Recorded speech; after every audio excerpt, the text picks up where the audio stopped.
Vamos então para esse terceiro requisito, que é a sentença judicial. Deixa eu voltar lá para o meu outro material, do esquema que a gente está fazendo. A gente tem que ficar indo e voltando, mas é no sentido de facilitar aqui a sua vida. Depois de proposta a petição inicial, será aberto o prazo de resposta. Pode ser contestação, mas eu também não quero falar disso agora, mais para frente eu falo. No entanto, no meu desenho eu já tenho que colocar aqui.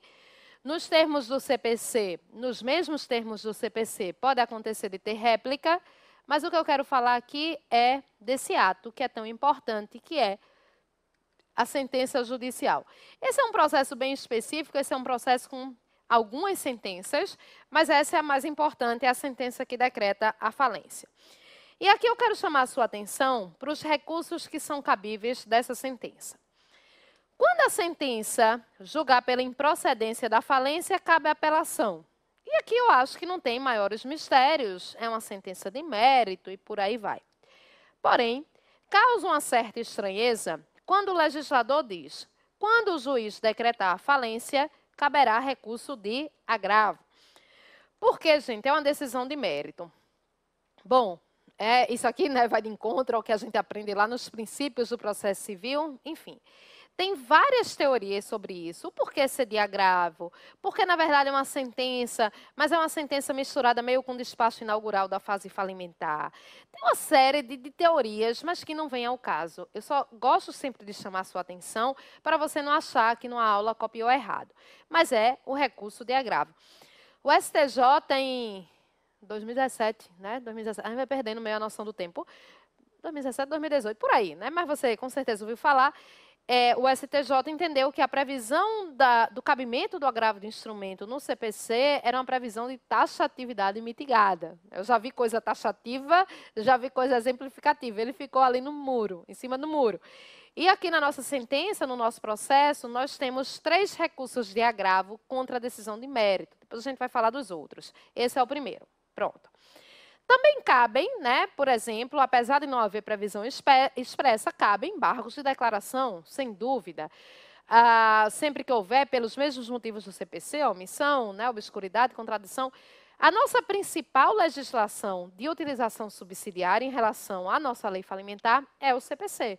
Além disso, a gente ora fala do CC, do CPP, do CP e por aí vai. A gente utiliza várias legislações de modo subsidiário. Gente, no final da nossa lei, tem uma parte só de crimes falimentares. Uma parte que não costuma cair em prova, né? Uma parte que até na faculdade, que a gente tem mais tempo, a gente não costuma tratar. Eu só costumo tratar dela quando é um concurso assim, para delegado, para promotor, quando são concursos que envolvem o aspecto criminal. Mas se você quiser olhar, a parte final é só de crimes falimentares. Daí porque, vez por outra, a gente utiliza o CP, o CPP e por aí vai. Essa sentença é uma sentença trabalhosíssima. Eu me arriscaria a dizer que essa sentença é a sentença mais complexa do ordenamento civil brasileiro. Por quê? Da mesma maneira que o juiz tem que fazer uma sentença conforme determina o CPC, relatório, fundamentação, dispositivo, ele tem que colocar, deixa eu dizer a vocês, eu vou colocar na tela, mas são 13 incisos a serem verificados nessa sentença. Eu vou falar de uns agora, outros a gente vai voltar, vai ficar falando e por aí vai. Um que eu quero falar logo aqui, que é muito importante, é essa sentença vai ser publicada, você vai publicar o edital com sentença e tudo mais, e os credores vão habilitar os créditos. Deixa eu achar aqui o nosso material em branco. Os credores, eles vão habilitar os créditos. Então, o artigo 7º, ele trata daquilo que a gente chama de verificação e habilitação dos créditos. Que nada mais é, gente, do que os credores entrarem nesse processo. Não dá para a gente desenhar o processo aqui como um todo, tá? Mas pelo menos para vocês terem uma ideia. Esses credores, eles vão entrando no processo até que o administrador judicial ele forme o chamado quadro geral de credores. Quem vai colocar a mão na massa pesado para formar esse quadro de credores é o administrador judicial. Professor, e não é o juiz, não? Não. O juiz ele vai ali atuar quando houver impugnação de crédito, mas via de regra é o administrador. Embora na recuperação o procedimento seja diferente, mas o ato se chama da mesma maneira também. Aqui a gente já vai pegando um ganchinho para começar a tratar de recuperação. Também se chama habilitação de crédito. Bom, o que mais? Uma coisa muito importante está aqui e que costuma cair muito em prova. Ordenará a suspensão de todas as ações e execuções contra o falido, ressalvadas as hipóteses previstas nos parágrafos tal. E aqui eu vou pegar de novo a minha lei para que a gente comente sobre isso. E aqui eu já quero tratar como isso acontece, tanto na falência quanto na própria recuperação. Vou te dar uma dica enquanto eu abro aqui no artigo 6º. Se você precisasse chutar na hora da prova em relação à Lei 11.101, coloque uma coisa na sua cabeça. Sempre é a resposta mais favorável à fazenda pública. Sempre é. Aqui todo mundo se dá mal, todo mundo espera, menos o fisco. Mas é verdade mesmo. E uma dessas coisas que eu estou dizendo, gente, no artigo 6º, a gente tem a previsão que, quando há decretação da falência ou do deferimento do processamento da recuperação, eu vou te explicar o que é deferimento do processamento da recuperação quando eu chegar lá, vão estar suspensas o curso da prescrição e todas as execuções e ações contra o devedor e por aí vai. Mas, nos próprios parágrafos, a gente vai ver, por exemplo, no caso da Fazenda Pública, parágrafo 7º, as execuções de natureza fiscal não vão ser suspensas. Todo mundo para, mas a Fazenda Pública não. Leia aí a previsão desse artigo 6º, que ele é importante para você. Esse prazo de parada em relação à recuperação judicial está no parágrafo 4º. No caso da recuperação judicial, a suspensão de que trata o caput deste artigo, em nenhuma hipótese, vai exceder o prazo improrrogável de 180 dias. No caso da falência, a lei não delimitou prazo. No caso da recuperação judicial, a lei disse que é um prazo improrrogável de 180 dias. Gente, me diz uma coisa. Você, pessoa física, quando você está devendo, mas você quer pagar, tá? Você não está querendo tirar onda com a cara de ninguém, não. O que é que você quer mais? Eu quero pagar, eu sei que eu devo, mas eu não tenho dinheiro agora. Eu quero abatimento e eu quero prazo, né? Normalmente é isso que a gente pede. Então, não sei se vocês já ouviram falar por aí, algumas empresas querem se utilizar da recuperação de maneira maliciosa para ter essa suspensão das ações ou execuções. Mas esse é um prazo improrrogável de 180 dias. Esse prazo, a gente utiliza uma expressãozinha em inglês, que é o stay period, que é esse prazo em que as ações e execuções elas ficam paradas. No caso da falência, eu disse, a lei não delimita prazo. No caso da recuperação judicial, esse prazo é um prazo improrrogável de 180 dias. O STJ reconheceu que esse prazo de 180 dias é um prazo de direito material. Sendo um prazo de direito material, esse prazo deve ser contado em dias corridos e não em dias úteis, porque senão dá muita diferença. O prazo de apresentação do plano também, mas depois a gente fala disso na parte de recuperação. Então, esse prazo é um prazo de direito material. O que mais? A gente vai ver aqui. O juiz vai ter que se pronunciar se a empresa vai dar continuidade provisoriamente às suas atividades ou não. Isso daqui é importante. Ou então vai mandar que se lacre o estabelecimento. Não sei se vocês já tiveram, gente, a oportunidade de ver uma empresa decretada falida. Um dia desse eu estava no aeroporto aqui de Recife, na parte de embarque tinha uma grande rede de livraria que foi decretada falida. Tem algumas que estão em recuperação, né, como se sabe, a Saraiva, a Cultura e tudo mais, mas essa foi decretada falida. E estava lá, o estabelecimento empresarial ele estava lacrado. É meio como cena de crime, né? Ninguém entra, ninguém sai. Não, claro que as pessoas podem sair, mas ele fica lacrado. Para quê? Para que os bens não sejam dilapidados. Sobre essa continuação provisória, agora falando só de falência, entenda o seguinte. Com a decretação da falência, o que é que vai acontecer? A empresa vai estar dissolvida. Com a decretação da falência, a empresa ela tem que fechar as portas. Professora, mas não dá para dar nenhuma outra chancezinha, não? Não, gente. Se ela conseguisse uma chance, que ela tivesse pedido recuperação judicial. Bom, mas o juiz, tendo em vista o próprio interesse dos credores, ele pode determinar o que a lei chama de continuação provisória das atividades. E ele é que vai determinar também um prazo para isso. Imagina o seguinte, vou te dar um exemplo bem claro. Imagina uma empresa de brinquedos que é decretada falida em setembro. Quando é que a empresa de brinquedos mais ganha dinheiro? Outubro, dezembro. Seria razoável mandar ela fechar as portas, por isso que o juiz pode mandar fazer com que a empresa fique continuando provisoriamente. Mas é provisório. Uma hora ela vai ter que encerrar suas atividades. E o que eu queria mais chamar a atenção de vocês aqui é esse daqui. É nomear o administrador judicial. Isso aqui, se você estudou há muitos anos, essa figurinha era chamada de síndica, né? Era o síndico da falência e tudo mais. Falando em administrador judicial, primeira informação importante, eu tenho 3 procedimentos: falência, recuperação judicial, recuperação extrajudicial. O administrador, ele é judicial, então ele só não está num lugar. Qual é? Na recuperação extrajudicial. Eu não tenho administrador na recuperação extrajudicial. Gente, quando vocês pegarem a nossa lei, no seu artigo 21, deixa eu só abrir aqui, vocês têm, a partir dele, a previsão do administrador. No artigo 22, você tem todas as funções do administrador, mas deixa eu só te dizer uma coisa. A linha, ela vai de A a R. Tantas são as atribuições, eu acho que não tem nenhuma lei que tenha a linha de A a R, vai até a linha R. Então, eu vou te dar uma informação básica que você não pode esquecer. Na falência, o administrador da empresa ele é retirado. Por quê? Porque ele não sabe administrar. Ah, mas minha empresa quebrou por causa da crise da macroeconomia. Não interessa, você não sabe administrar. Então, na falência, o administrador da empresa ele é retirado. O administrador judicial vai fazer suas vezes. Na recuperação judicial, o administrador da empresa ele é mantido. E o administrador judicial fica de olho nele para dizer ao juiz o que está acontecendo ali. Então, tem essa função básica entre eles, tem essa diferença básica entre eles.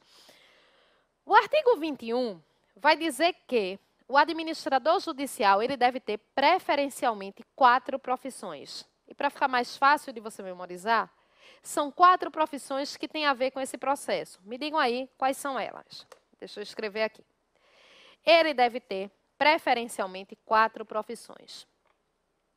Espera aí. Lembrando, né, que a sentença é sentença de falência, mas a gente já está falando de administrador judicial na falência e na recuperação, até porque, né, essas coisas da profissão e tal não mudam.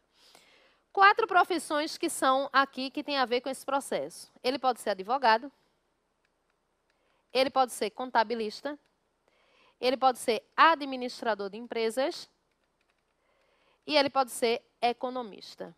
São 4 profissões que têm a ver com esse processo. Numa prova da OAB, caiu uma pergunta, a prova da OAB, eu já disse a vocês que a gente faz várias menções a ela, porque é a prova que a gente sempre lida. Caiu a seguinte pergunta: se um engenheiro podia ser administrador judicial? Pode ou não pode, gente? Pode. Eu disse que, preferencialmente, ele deve ter uma dessas 4 profissões. Nada obsta até que ele seja pessoa jurídica e por aí vai. É engraçado, quando eu estou com isso aqui em sala de aula, essa parte do administrador dos órgãos, ela vai do artigo 21 até o artigo 46. Quando eu falo disso em sala de aula, e quando eu digo quanto o administrador judicial ele ganha, aí os alunos ficam: professora, como é que eu consigo ser administrador? Basta você ter um bom QI. Basta você ter um juiz que faça a sua indicação. E eu lhe digo, tem escritórios de advocacia se debatendo ferrenhamente para serem nomeados como administradores judiciais. Gente, é um dinheiro grande. Quem determina? A lei determina um teto máximo de remuneração. Artigo 24, parágrafo 1º e parágrafo 5º. Mas ela determina um teto máximo. Aí o juiz é que fixa a remuneração dele a depender do grau de complexidade. Vejam, no parágrafo 1º, a remuneração do administrador pode chegar até 5%. Em relação à recuperação, no valor devido aos credores. Em relação à falência, em relação ao valor da venda dos bens. Então, preste atenção. A lei não fixa um valor assim, tem que ser, a lei fixa um teto máximo. De 0 não vai ser, né? Mas de 0,1 até 5%, quem vai fixar a remuneração é o juiz. E esses 5%, 3%, 4%, vão ser contados a partir de quê? Na recuperação judicial do valor devido aos credores. Na falência da venda dos bens. Minha gente, é muito dinheiro. Se você prestar assim atenção a Oi, né, a gente utilizava muito como exemplo de recuperação judicial a Oi, porque a Oi estava com o maior processo de recuperação desde da promulgação da lei, foi passada pela Odebrecht. Mas era uma dívida, gente, é uma dívida de 50 bilhões de reais. Faz as contas de 5% disso. É dinheiro que eu não sei nem dizer quanto é. E o parágrafo 5º, ele foi inserido numa modificação na lei em 2014. Esse parágrafo 5º, ele veio a dizer, não, olha, se é administrador do judicial e for recuperação ou falência envolvendo uma pequena empresa, isso não pode ultrapassar 2%. É razoável, né? Se for pequena empresa, o trabalho vai ser menor. O administrador judicial, para fins penais, ele responde tal qual um servidor público. Vou passar aqui adiante. Né? Vez por outra, a gente ainda volta nesse artigo 99, mas seria interessante que você realmente o estudasse. A decretação da falência vai impor vários deveres ao falido, mas eu fiz questão aqui de destacar o inciso 6º. Ele vai ter que prestar as informações que forem requeridas pelo juiz ao administrador, credor, Ministério Público, sobre circunstâncias e fatos que interessem a falência. Vamos falar agora de legitimidade ativa. Porque nós falamos de legitimidade passiva, ficou faltando legitimidade ativa. Deixa eu pegar aqui. Em termos de legitimidade ativa, quem é que pode intentar, quem é que pode dar o start nesse processo de falência? Aqui é o seguinte. Quem pode dar o start em geral, é credor. Em geral, quem requer a falência é credor. Não é isso que acontece, gente. Tá? Todos os exemplos que demos aqui, na prática e tudo mais. Porém, o artigo 97, ele traz outras situações que não são muito comuns, mas temos outras situações. Primeiro, o próprio devedor. Aqui ele está tratando da figura do empresário individual. Isso aqui está previsto nos artigos 105 a 107 e é o que a gente chama de autofalência.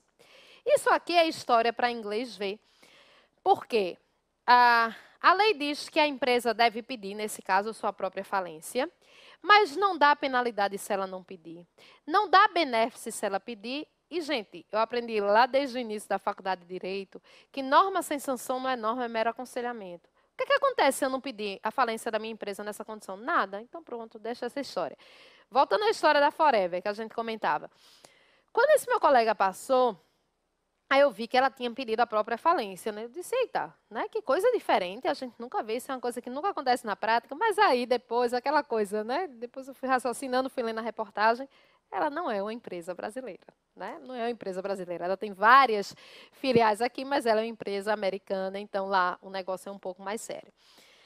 Se esse empresário morrer, quem também pode pedir a falência é o seu cônjuge sobrevivente, viúvo, meeiro, qualquer herdeiro ou inventariante. Até porque, gente, como a gente sabe do direito sucessório, você só tem herança depois de pagas as dívidas. Então, é isso que acontece. Prestem bem atenção, eu gosto sempre de fazer um destaque aqui. É cônjuge sobrevivente. Porque senão aqui não é cônjuge divorciado, não é cônjuge casado, senão ia ter muita gente para fazer vingança com o outro e ia pedir a falência da empresa do marido, não. É na condição de meeiro, é na condição de herdeiro.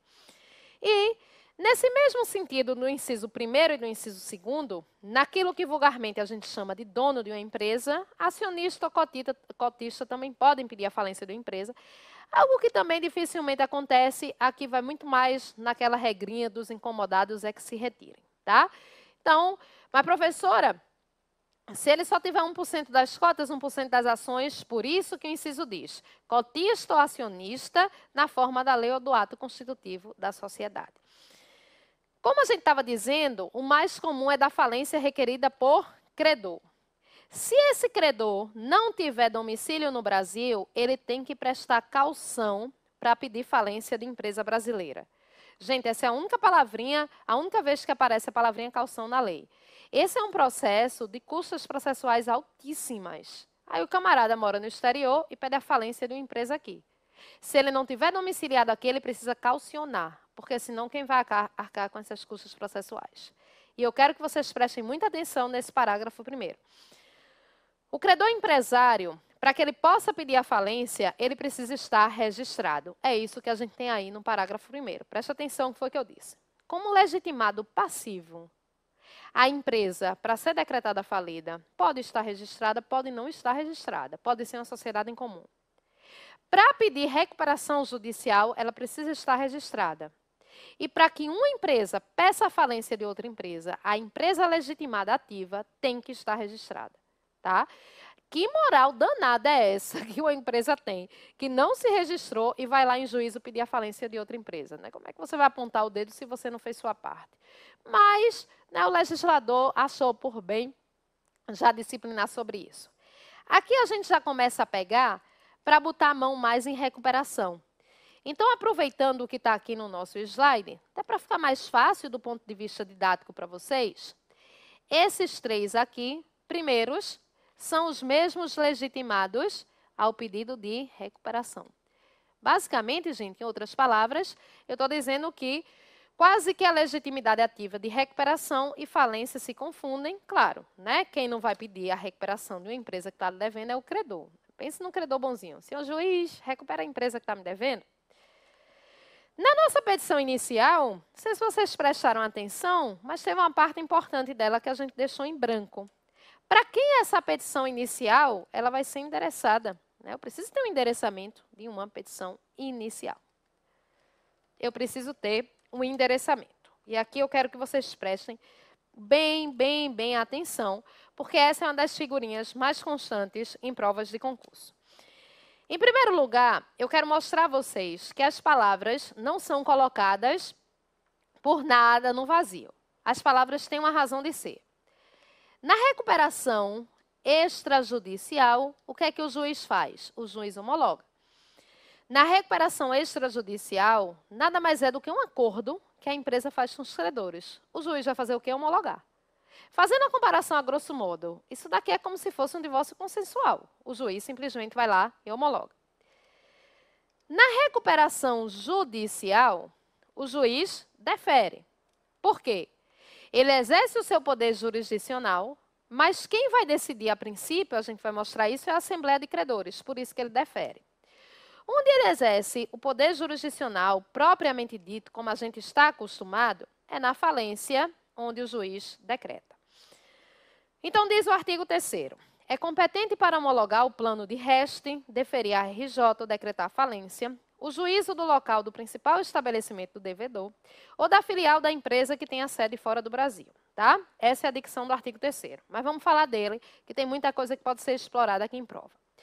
Gente, em primeiro lugar, qual é a vara competente para julgar os processos de falência e recuperação? Eu preciso falar de modo genérico, porque nesse momento eu não estou tratando de um edital de concurso em específico. Eu estou falando com vocês genericamente. Né? Diferente se a gente tiver, estou com o edital do concurso e tal. Isso varia um pouco de estado para estado. Nos estados onde haja, será a vara especializada. Tem estados que têm.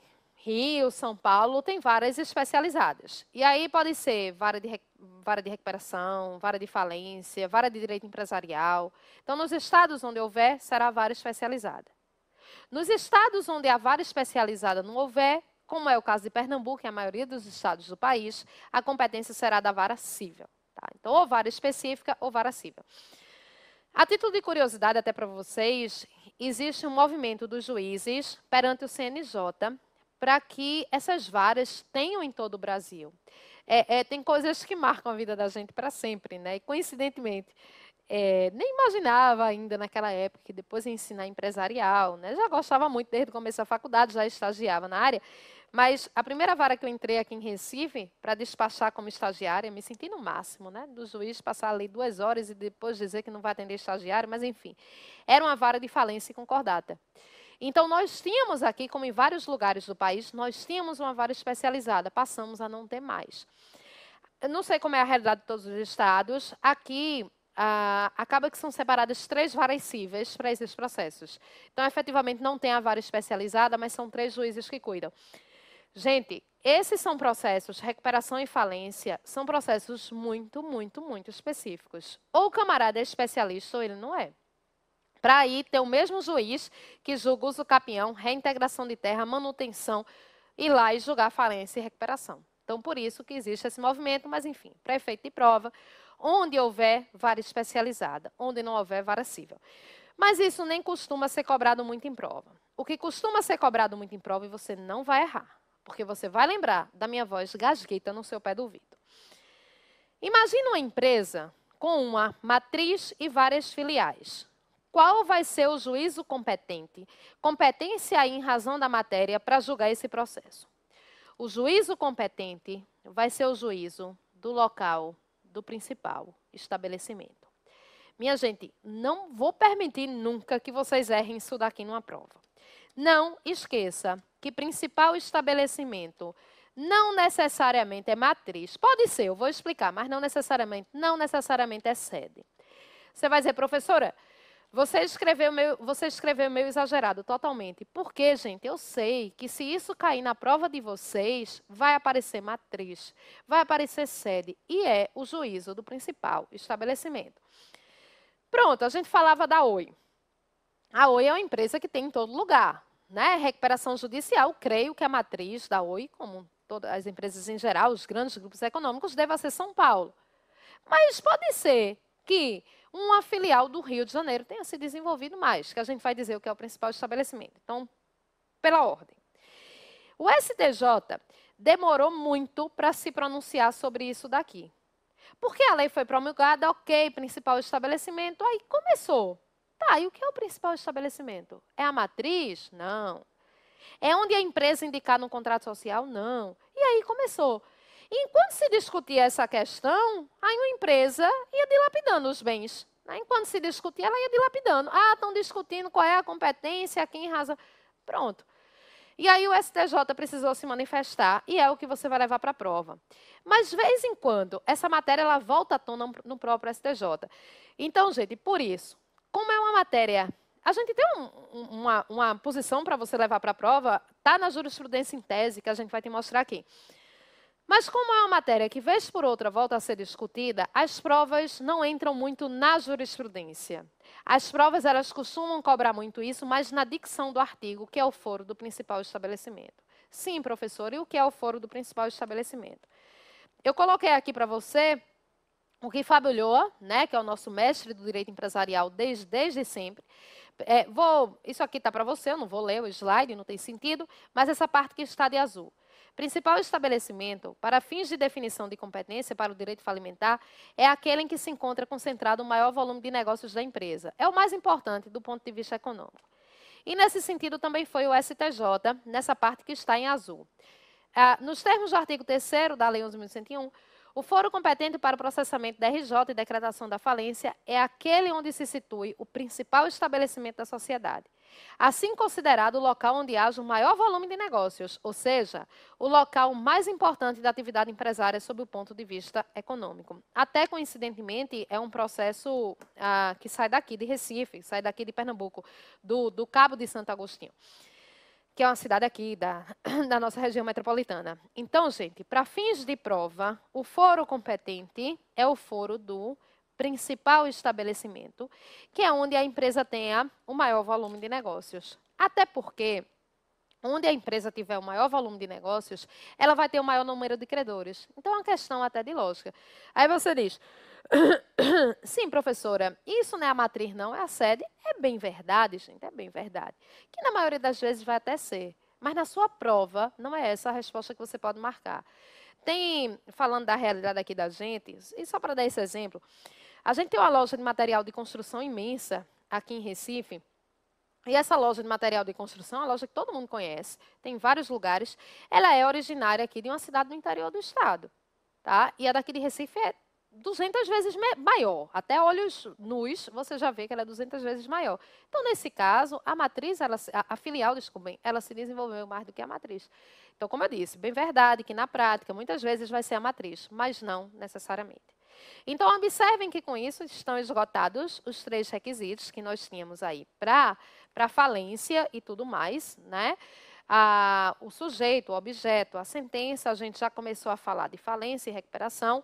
Ainda preciso falar sobre a resposta da falência para que aí a gente parta de vez para a recuperação, embora a gente já tenha falado bastante coisa. Bom, mas vou aproveitar que meu bloco está prestes a acabar. A gente vai para respostas do réu no próximo bloco, para que aí a gente volte nisso daqui, ó. Deixa eu te mostrar. Observa só que aí a gente já deixa para o próximo bloco. Observem que eu disse a vocês que não ia colocar contestação, porque contestação é uma das formas de resposta. Essa resposta há de ser dada num prazo de 10 dias. Não ache que é o prazo do procedimento comum do processo civil, de 15 dias, o prazo é de 10 dias. Na lei anterior, esse prazo era de 24 horas. Vê que loucura. Ou seja, a empresa era decretada falida porque não conseguia apresentar nem sua resposta. Passamos a ter um prazo de 10 dias. Daqui a pouco a gente volta para comentar sobre isso.